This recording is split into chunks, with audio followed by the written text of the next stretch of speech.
Selamat datang yang terhormat Ibu Moderator, Ibu Dr. Dian Wicaksi Arif Tiara, SE, AK, MAK, CA, CSRS. Perkenalkan, saya Marisha Teola Margrit sebagai perwakilan panitia dalam breakout room ini. Sebelum memulai sesi paralel saat ini, mohon izin Bapak Ibu Moderator, saya akan memimpin sesi dokumentasi foto terlebih dahulu.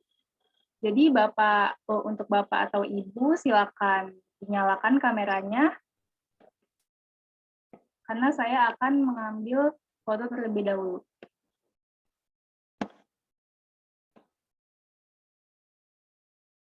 Masih ada yang belum terbuka videonya.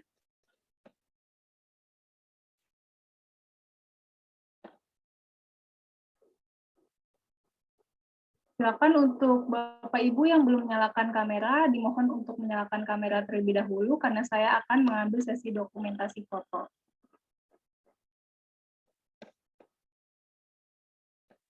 Mohon izin untuk Ibu Devika, Ibu Nurul. Bu, maaf saya menggunakan dua device, jadi yang ya. kamera udah hadir. Oke, terima kasih. Oke, kita langsung aja, karena waktu terus berjalan, kita akan mengambil sesi dokumentasi foto terlebih dahulu. Silakan berikan senyuman terbaik Bapak Ibu. 1, 2, 3. Oke, sekali lagi. 1, 2, 3. Oke, terima kasih untuk waktunya.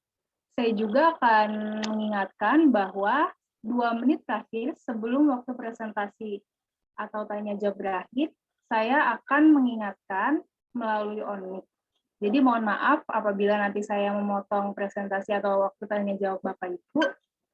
Oke, karena presenter pertama sudah hadir dalam breakout room ini, dipersilakan kepada Ibu Dr. Dian Wicaksi Arif Tiara, SE, AK, MAK, CA, CSRS untuk memimpin sesi paralel ini.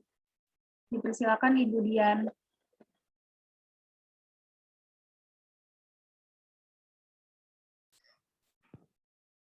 Ya, oke, terima kasih PIC, Marsha. Suara saya terdengar ya? Terdengar, Bu. Iya, karena unstable sepertinya jaringan saya. Oke, semoga baik-baik saja suara saya. Baik, selamat pagi Bapak Ibu, rekan-rekan peserta KIA, khususnya room 806. Assalamualaikum warahmatullahi wabarakatuh. Selamat pagi, salam sejahtera, shalom, Om Swastiastu. Ya, baik, sesuai penugasan yang diberikan oleh panitia KIA, kita akan mulai saja ya. Sesi paralel ini kita memiliki sebelumnya saya perkenalan dulu ya, saya Dian Wicaksi Arif Tiara. Saat ini saya sebagai dosen akuntansi ya di Fakultas Ekonomi dan Bisnis UPN Veteran Jakarta. Salam kenal ya buat Bapak Ibu, rekan-rekan semua. Kita hari ini ada 5 paper yang sudah lolos seleksi, luar biasa ya kalau saya lihat dari judul-judulnya. Ini saya berharap kelima tim presenter ini bisa sharing kepada kita semua yang ada di sini. Saya persilahkan yang pertama ini saya sudah melihat Pak Dr. Sparta. Selamat pagi. Selamat pagi Ibu Dr. Dian. Terima kasih. Assalamualaikum. Iya. Waalaikumsalam. Akhirnya berjumpa ya Pak ya. Iya. Selama ini komunikasi via WA Group. Baik, silakan Bapak untuk mempresentasikan. Mbak Marsha, untuk make sure saja setiap peserta diberikan waktu berapa menit untuk presentasi dan tanya jawab. Untuk waktu presentasi adalah 10 menit dan waktu tanya jawab 5 menit. Oke, baik. Ya, silakan Pak Sparta, waktu dan tempat. Oke, terima kasih Ibu Dr. Dian. Assalamualaikum warahmatullahi wabarakatuh. Pada kesempatan ini kami mau presentasikan hasil penelitian kami sama mahasiswa. Harusnya Salsabila Arbaya ini akan presentasi tepatkan dia sudah bekerja, nggak bisa hadir hari ini. Itu judul pengaruh risiko bisnis terhadap kebijakan dividen pada perusahaan perbankan konvensional yang terdaftar di Bursa Efek Indonesia periode 2015-2019. Jadi latar belakangnya faktor menjadi pertimbangan dalam penentuan kebijakan dividen itu ada banyak faktor ya, seperti kesehatan bank, posisi permodalan, target rasio, proyeksi percukupan modal dan sebagainya. Kemudian ada fenomena terjadi pada beberapa bank, di Bank Sinarmas, Bank OCBC, Bank Nasional Nunggu yang tercatat selama 5 tahun terakhir mengalami laba tapi tidak bagi dividen. Ya. Nah, itu ada beberapa notice sebelumnya terkait dengan bagaimana dampak risiko bisnis terhadap kebijakan dividen. Ada hasil positif dan negatif ya. Dan ada juga kita menggunakan beberapa variabel kontrol seperti misalnya variabel tingkat leverage, variabel likuiditas, variabel profitabilitas dan ukuran. Dari kondisi itu kita merumuskan masalahnya lah apakah risiko bisnis berpengaruh terhadap kebijakan dividen, apakah leverage berpengaruh terhadap kebijakan dividen perbankan. Ini negatif belum nih, kita negatif positif kesalahan. Berapa likuiditas berpengaruh terhadap kebijakan dividen perbankan, apakah profitabilitas berpengaruh terhadap kebijakan dividen perbankan. Sebenarnya variabel kontrol ini bukan menjadi perhatian khusus dari penelitian kami, tapi lah risiko bisnisnya. Nah, kita mengambil kajian pustakanya pertama lah dividend signaling theory ya. Di mana dalam teori ini pertama kali disampaikan oleh Bhattacharya tahun 1999 yang menyatakan manajemen menyampaikan informasi dalam bentuk sinyal-sinyal tertentu yang mengandung informasi penting bagi investor. Kemudian juga kita tahu di perbankan itu banyak juga ada satu industri yang semua risiko mereka hadapi. Kemudian ada kebijakan dividen. Dividen itu adalah proporsi laba seperti kita ketahui bersama ya. Risiko bisnis adalah risiko yang dihadapi perusahaan dalam menjalankan kegiatan usahanya. Jadi kemudian leverage, liquidity, probability dan peran perusahaan mempengaruhi kebijakan dividen. Nah, sehingga ada beberapa riset gap sebelumnya yang kita sampaikan di latar belakang tadi. Sehingga dari situ kita ambil hipotesis risiko bisnis berpengaruh negatif terhadap kebijakan dividen. Artinya semakin tinggi risiko bisnis berdampak kepada income perusahaan makin turun sehingga cenderung perusahaan itu tidak melakukan kebijakan dividen, membagi dividen. Ini variabel kontrolnya, leverage, liquidity, profitability, dan ukuran perusahaan. Nah, kemudian metodologinya, objek kami adalah pertama bank konvensional terdaftar di Bursa Efek periode 2015-2019. Setelah berturut-turut menyampaikan laporan keuangan secara rutin. Dan bank memperoleh laba selama periode penelitian dan bank yang membagikan dividen. Dan sumber data penelitian diperoleh dari w.idx.co.id. Kemudian juga kita masuk ke website masing-masing. Penelitian ini menggunakan variabel independen dan variabel kontrol, menggunakan sejumlah sampel perbankan. Nah, persoalan penelitiannya adalah seperti ini. DPR sama dengan konstanta, sama BRIS, risiko bisnis, kemudian liquidity ratio, LDR, ROA, SES, dan error ya. Kemudian pre-control yang bukan variabelnya kebijakan dividen ya, itu kita ukur dari dividen tunai per saham bagi laba per saham. Risiko bisnis kita ukur dari deviasi dikali EBIT dibagi total aset ya, dikali 100%. Itu sesuai dengan dari MU dan Perubahan Bangsa 2019 ya. Dari itu kewajiban likuiditas bagi pemegang saham.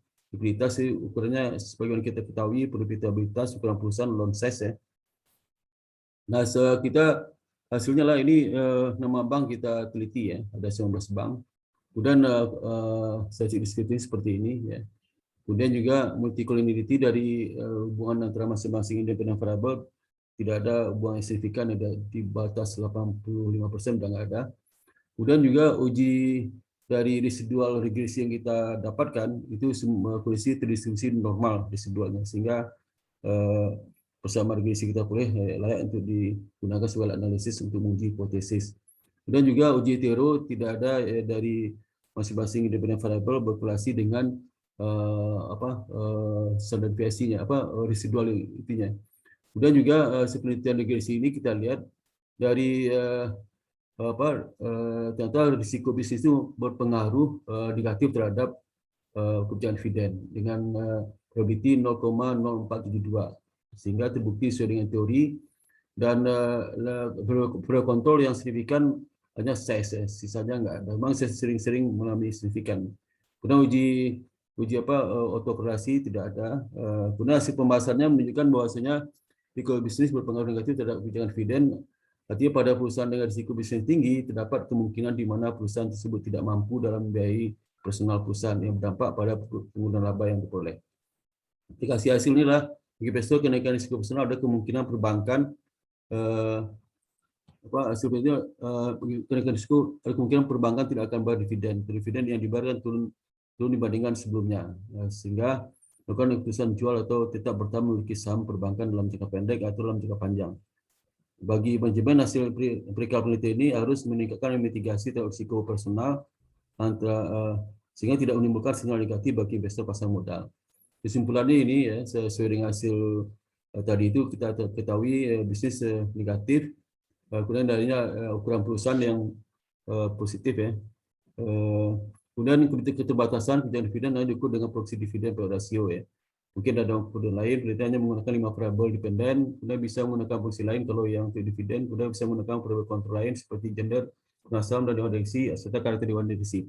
Demikian yang dapat kami sampaikan. Riset ini mudah-mudahan dapat berguna bagi yang lain. Terima kasih. Assalamualaikum warahmatullahi wabarakatuh. Waktu saya kembalikan kepada moderator.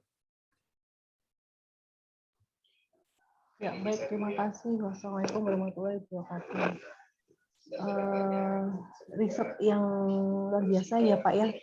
Terima kasih sudah share kepada kami.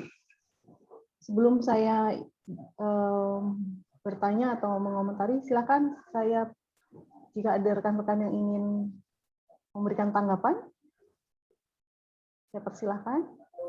Di sini ada Bu Wijaya. Halo Ibu, selamat pagi. Salam ketemu lagi ya Bu. Lagi Bu Dian, Pak Sparta. Oh iya, makasih Bu Wijaya. Aduh, ketemu di online udah berapa tahun nggak ketemu nih. Udah lama nggak ketemu. Lama banget. Aduh, ya. Udah lama ketemu nih. Ya. Silakan. Udah dokter Bu Wijaya, udah dokter ya. Sebentar lagi Pak. Oh ya, alhamdulillah. Harus optimis Saya ya, doain Pak. Bu Wijaya. Saya doain, insya Allah dokter lagi. Oh ya, sedang sekolah ya Bu ya. Aduh ya Allah. Ikuti jejaknya Bu Dian dan Pak Sparta. Pak Sparta. Baik, apakah ada yang ingin dikonfirmasi atau dikomentari sebelum saya? Bu Wijaya mungkin sharing diskusi tentang kebijakan dividen di perbankan ya.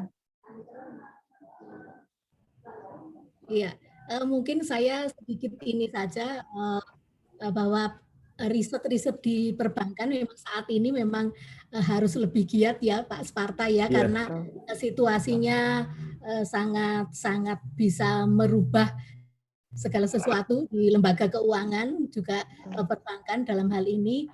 Jadi menurut saya akan lebih ditingkatkan lagi Pak untuk mahasiswa untuk melihat dari berbagai sisi, karena itu akan bisa menolong gitu nantinya. Karena itu pasti akan jadi pergumulan tersendiri untuk Indonesia, dan saya tahu banyak informasi yang begitu. Ya kita harus mendoakan supaya mengambil kebijakan ini memang diberi hikmat gitu ya, supaya setiap langkahnya ini tepat seperti itu. Karena dalam ketidakpastian harus tepat. Nah itu yang mungkin agak berat, dan saya kira ini di tempatnya Pak Sparta ini tempat yang paling cocok untuk riset-riset seperti ini Pak. Itu saja Pak, dan Bu Dian komen saya. Ya baik, betul. Terima kasih Bu Wijaya sudah memberikan tanggapan. Jadi memang betul ya Pak Sparta, Bu Wijaya, Bapak Ibu semua, rekan-rekan semua.